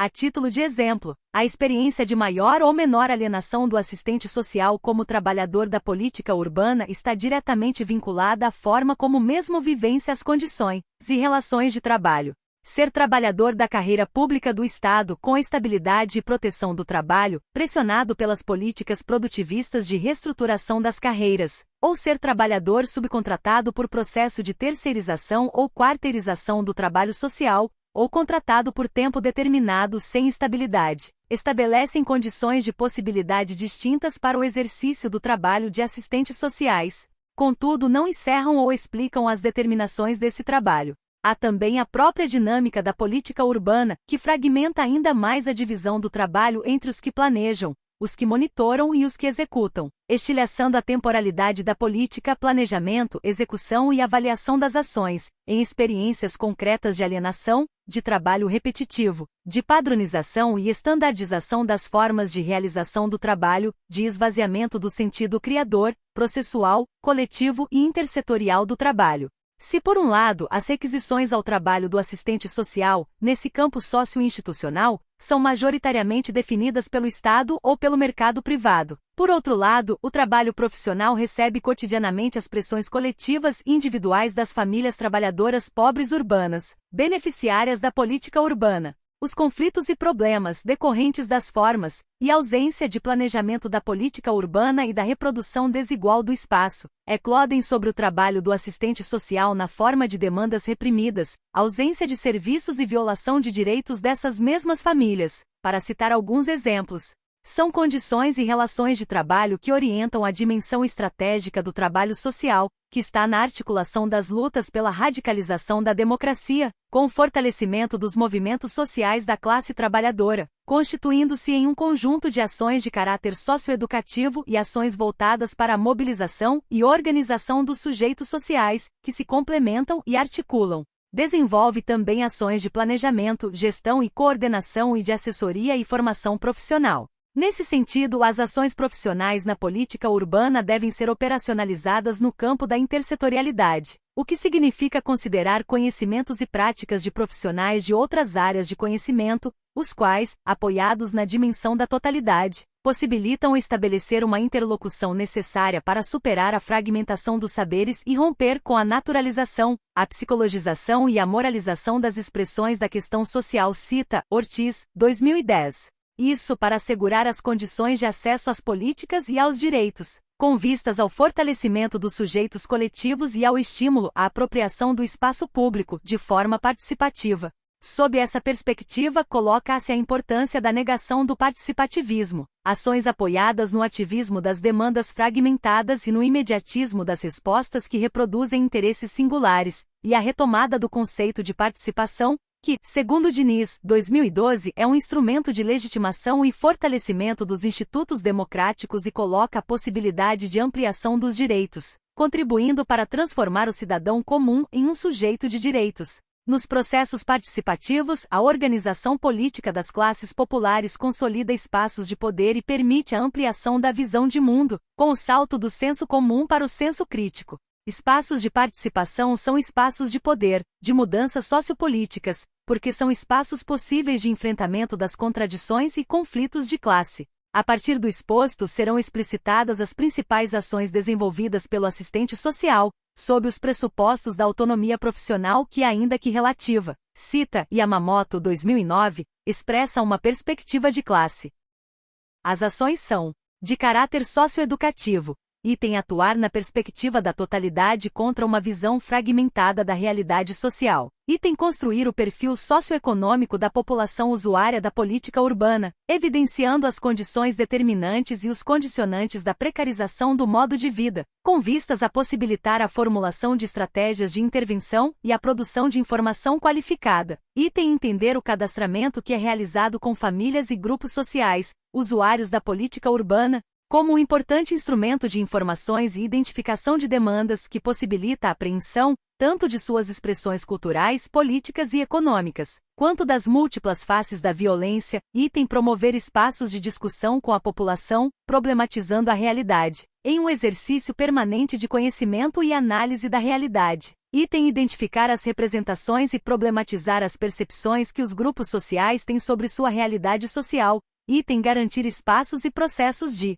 reflexão contínua para propiciar o entendimento das instituições públicas e seus vínculos sociais, item conhecer e mobilizar a rede de serviços, tendo por objetivo viabilizar os direitos sociais, item conhecer e articular a rede de sujeitos coletivos que atuam no espaço urbano, item democratizar as informações por meio de orientações individuais e coletivas, tendo claras as singularidades e particularidades das famílias e grupos sociais usuários da política urbana, item democratizar os encaminhamentos. Quanto aos direitos da população usuária da política urbana, item facilitar a socialização de experiências entre os sujeitos sociais, possibilitando o fortalecimento de relações e vínculos sociais. Item desenvolver metodologias de trabalho que contribuam para o fortalecimento das relações de identidade e pertencimento no espaço urbano. Item utilizar metodologias de trabalho que contribuam para a socialização do conhecimento das áreas habitadas pela população, com vistas à sua apropriação das potencialidades dessas áreas. Item elaborar e ou divulgar materiais socioeducativos como folhetos, cartilhas, vídeos, cartazes e outros que facilitem o conhecimento e o acesso dos sujeitos sociais aos serviços oferecidos pela política urbana e aos direitos em geral. Item fomentar ações que permitam uma compreensão abrangente das questões que afetam a população envolvida em projetos e obras, com vistas ao entendimento mais profundo da realidade e na busca de alternativas para agir sobre essa realidade. Item incentivar a troca de experiências entre diferentes grupos sociais para que, num processo de interação, formulem propostas e realizações de interesses comuns. Item orientar a população envolvida em projetos e obras de urbanização para exigir tempo e condições de participar de todo o processo, com vistas a minimizar os impactos das intervenções. Item contribuir para que todas as informações sobre projetos e obras de urbanização possam estar facilmente acessíveis para a população envolvida com bastante antecedência. Item exigir o cumprimento do direito à participação no planejamento das ações, nos casos de desalojamento compulsório, remoção e reassentamento de famílias e grupos sociais, que provocam impactos significativos na vida dos grupos sociais atingidos. Item denunciar ao Ministério Público Estadual e Federal e Defensoria Pública, em parceria com os movimentos sociais e outras entidades comprometidas na luta pelos direitos, o não acesso às informações das intervenções de desalojamento compulsório, remoção e reassentamento que envolvem famílias e grupos sociais. Item atuar junto a todos os envolvidos nos projetos e obras de urbanização, para que as intervenções realizadas não signifiquem segregação ou discriminação contra a população. Item debater e problematizar, com os segmentos sociais, as diferentes configurações familiares, considerando as diversidades étnicas, de gênero, sexual e geracional. Item valorizar e preservar a memória e a história social do lugar e de seus moradores, como elemento definidor das relações de uso do espaço urbano, na perspectiva do fortalecimento do direito à diversidade cultural. Item construir na praxis cotidiana a possibilidade de escolha ética diferente da barbárie, identificando as possibilidades de enfrentamento das questões concretas de violação dos direitos. Item fomentar debates para capacitar os grupos sociais usuários da política urbana e outros sujeitos coletivos para a identificação da violação aos direitos. Item debater e socializar, com os grupos sociais usuários da política urbana e outros sujeitos coletivos, os PLIs, as legislações, as políticas e programas sociais e os recursos dos empreendimentos e obras, de forma a ampliar o escopo dos argumentos na defesa dos direitos. Item estimular a busca de alternativas, face às dificuldades que tendem a inviabilizar o acesso aos direitos. Item identificar os mecanismos que facilitam e ou dificultam o acesso das famílias e grupos sociais à política urbana. Item promover reflexões críticas sobre as formas de classificação e nomeação do que se considera impacto socioambiental decorrente de intervenções públicas e ou privadas no espaço urbano e ou rural, de caráter organizativo e de mobilização popular. Item planejar o trabalho profissional sob a perspectiva da articulação e fortalecimento dos movimentos sociais da classe trabalhadora é, mais do que nunca, essencial para não restringir a ação político-profissional que, diante de exigências governamentais, pode assumir um caráter autoritário e controlador. Item fomentar a participação de grupos sociais usuários da política urbana, no conhecimento crítico da sua realidade, potencializando sujeitos sociais para a construção de estratégias coletivas. Item refletir, com usuários e usuárias da política urbana e outros sujeitos coletivos, sobre o significado do levantamento de informações das áreas de intervenção. Item mobilizar e incentivar os grupos sociais usuários da política urbana a participarem no controle democrático dos serviços que lhes são prestados. Item contribuir para discussões democráticas e viabilização das decisões aprovadas nos espaços de controle social. Item incentivar e fomentar o compartilhamento de processos de decisão, privilegiando a transparência das ações. Item incentivar a atuação das lideranças, contribuindo para sua legitimidade junto aos sujeitos sociais. Item respeitar as formas próprias de organização dos grupos sociais usuários da política urbana. Item incentivar a organização dos sujeitos sociais para desenvolver processos de negociação com os setores públicos. Item identificar aspectos culturais que contribuam para fortalecer a identidade social da população usuária da política. Item promover ações que favoreçam a intersetorialidade das políticas, de forma a democratizar o acesso dos grupos sociais usuários da política urbana. Item orientar grupos sociais usuários da política urbana que sofrem os conflitos urbanos ambientais sobre seus direitos, com relação ao acesso aos serviços básicos e à segurança na posse, porque significam direito à vida, à saúde e ao meio ambiente saudável. Item fomentar a participação de grupos sociais usuários da política urbana e dos movimentos sociais com vistas a ampliar os espaços democráticos de decisão e construir formas de intervenção no campo minado de tensões, lutas e contradições em que se movem indivíduos e instituições, sob a regência do capital.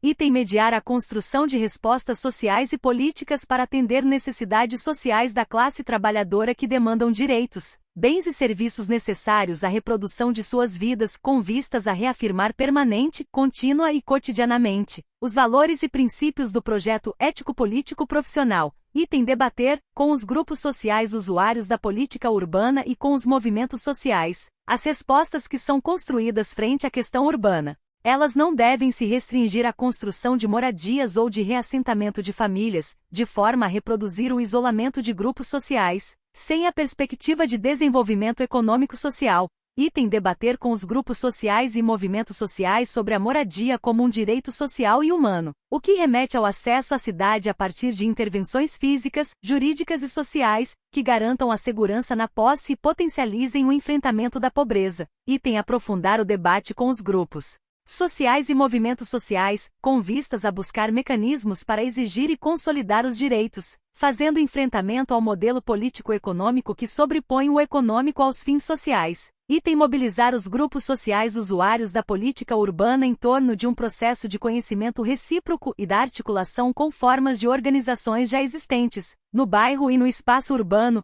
Item contribuir com o conhecimento técnico e ético-político na definição de pautas políticas e agenda de luta dos movimentos sociais. Item trabalhar a inserção das famílias, grupos e movimentos sociais no espaço urbano, apreendendo-o como parte da cidade, a partir do desenvolvimento de sua dimensão política e de formas de resistência. Item fomentar a construção de ações autônomas das famílias, grupos e movimentos sociais, na gestão das contradições advindas das relações sociais capitalistas, de assessoria, supervisão e formação. Item desenvolver análises críticas das expressões da questão social na particularidade da questão urbana, para identificar mediações que sejam capazes de fazer enfrentamentos às violações dos direitos, recompondo-os e ampliando-os. Item estimular a apreensão dos instrumentos jurídicos e urbanísticos explicitados no Estatuto da Cidade, que definem que a terra e a cidade têm que cumprir a função social. Item debater e socializar informações sobre a efetivação dos instrumentos urbanísticos e jurídicos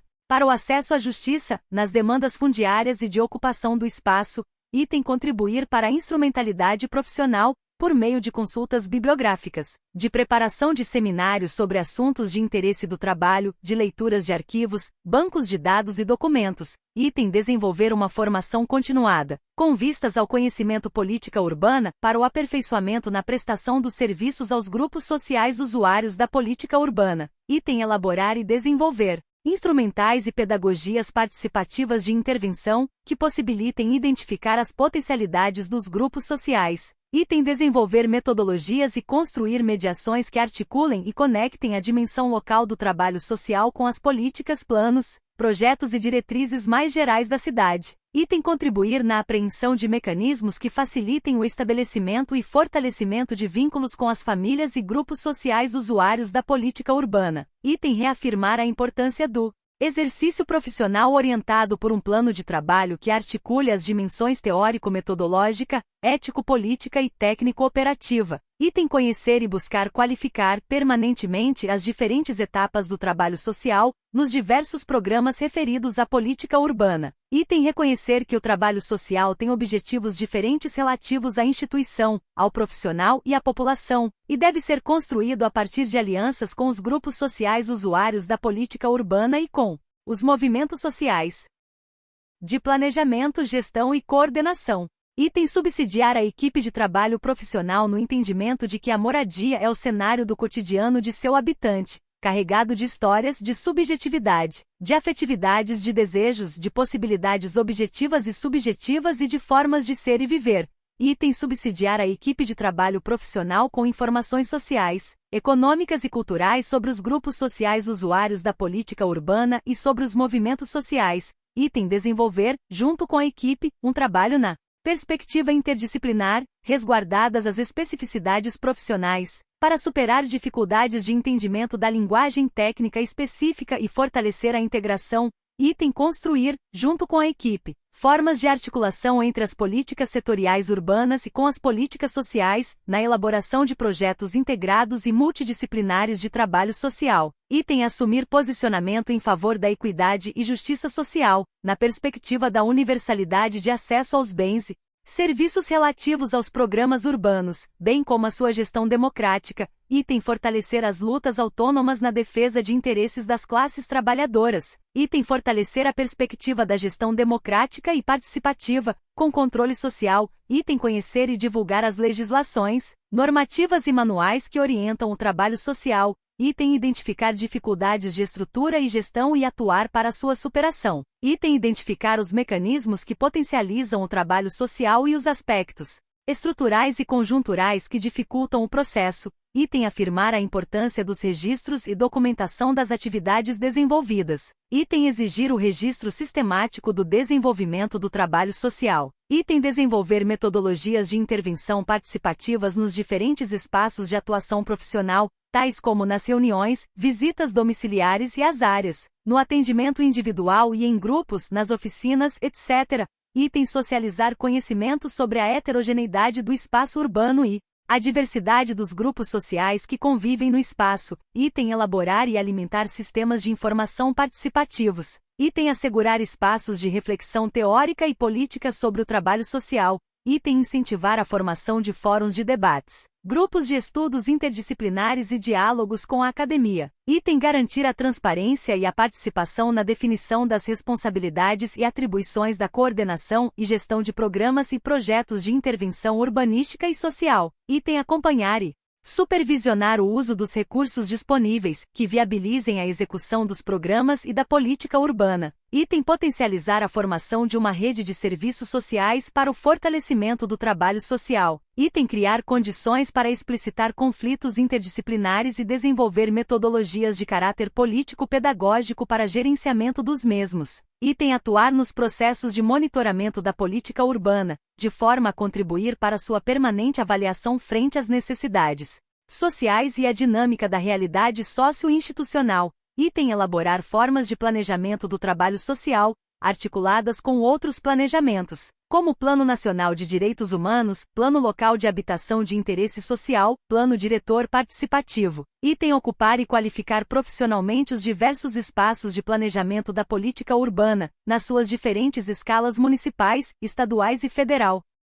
Desafios para o trabalho de assistentes sociais na política urbana. A título de conclusão, tem-se a tarefa de apontar os desafios profissionais que emergem na elaboração dos subsídios para a atuação de assistentes sociais na política urbana, sob os valores e princípios do projeto ético-político, na construção de respostas sociais e políticas, para atender às necessidades da classe trabalhadora, que demanda direitos, serviços e bens fundamentais à reprodução da vida social. As cidades brasileiras, atravessadas pelos conflitos e contradições que tensionam os diferentes sujeitos que nela habitam, são espaços marcados pelo modelo neoliberal empreendedorista, que se desenvolve sob a lógica das relações capitalistas, nos programas e projetos urbanísticos que reproduzem a periferização, a segregação social, a violência urbana, a degradação ambiental, a precariedade das moradias sem infraestrutura e longe dos equipamentos sociais, com transportes coletivos também precários. Os marcos liberais do capitalismo privilegiam um modelo político-econômico que sobrepõe o econômico aos fins sociais, dando vazão a um processo de reestruturação urbana que alimenta a especulação imobiliária e a disputa pelo acesso à terra e pelo controle do uso e ocupação do solo.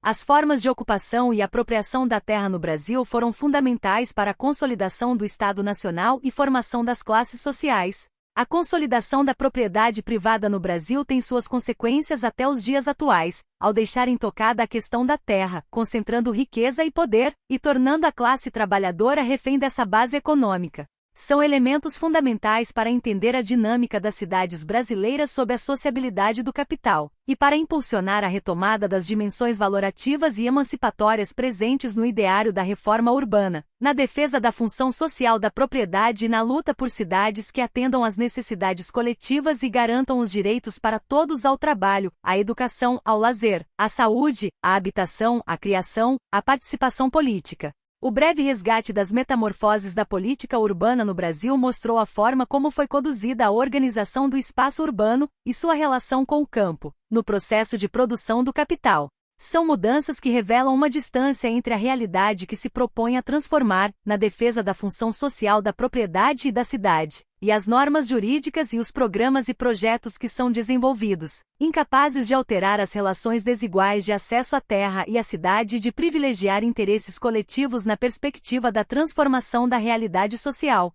No diálogo estabelecido entre o desenvolvimento da política urbana e o serviço social, buscaram-se registrar as características do exercício profissional e suas particularidades em contextos históricos e políticos específicos. É, pois, na dinâmica de uma sociedade em mudança, que o trabalho social, desenvolvido pelos assistentes sociais, afirmou-se no campo da política urbana, configurando-se desde a necessidade de respaldar o controle exercido pelas classes dominantes, até o estabelecimento de alianças com os movimentos sociais e outros sujeitos coletivos, na perspectiva dos direitos e das conquistas emancipatórias da classe trabalhadora. Diante da realidade social e sob esses parâmetros políticos, o exercício profissional tem enormes desafios na luta por cidades justas e igualitárias, o que impõe aos assistentes sociais a atuação pela ampliação da esfera pública, pelo fortalecimento dos espaços democráticos de decisão e das instâncias de conquista do poder, e pela garantia do acesso aos direitos.